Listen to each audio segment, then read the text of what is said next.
Chairman पाक सरजमीन party Syed Mustafa कमाल का हैदराबाद में यूथ कन्वेंशन से खिताब, जिनका कन्वेंशन से खिताब करते हुए कहना था कि पाकिस्तान में सियासतदानों की वजह से बदनाम हुई है।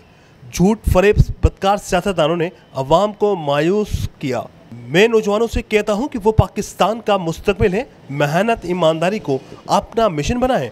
मैं MPA मिनिस्टर, मेयर, सेनेटर रहा, कराची को रात दिन मेहनत करके बनाया। कराची की तरक्की की पूरी दुनिया गवाही देती थी। नौजवानों, ये रास्ता इसलिए इख्तियार किया कि हम साबका पार्टी में देख रहे थे कि किस तरह मुहाजिरों को तबाह किया जा रहा था। इंडियन ड्रा की मदद से खून की होली खेली जा रही थी। रोज़ाना 15 से 20 अफराद कराची में मारे जा रहे थे। बानी कायद लंदन से जजों, जर्नैल व दीगर को गालियां देते थे और कराची में नौजवान गायब हो रहे थे, गिरफ्तार हो रहे थे। हमने जुल्म के खिलाफ 3 मार्च 2016 को मैं और अनीस कैम खानी आए कि एक दफ़ा अपनी कौम को सच बता दें। बानी कायद के इश्तियाल अंगेज तकारीर के बाद कराची व शहरी इलाकों का अमन ख़राब होता था, क्योंकि उनकी बात पूरी महाजर कौम की बात समझी जाती थी।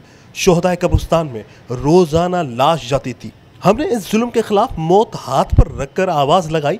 आज भी बानी कायद के इश्तियाल अंगेज तकारीर होती हैं, लेकिन नौजवान गिरफ्तार नहीं होते। हमारी सियासत की वजह से लोग मरना बंद हुए, अमन व अमान आया। क्या इससे बड़ी कोई खिदमत होगी?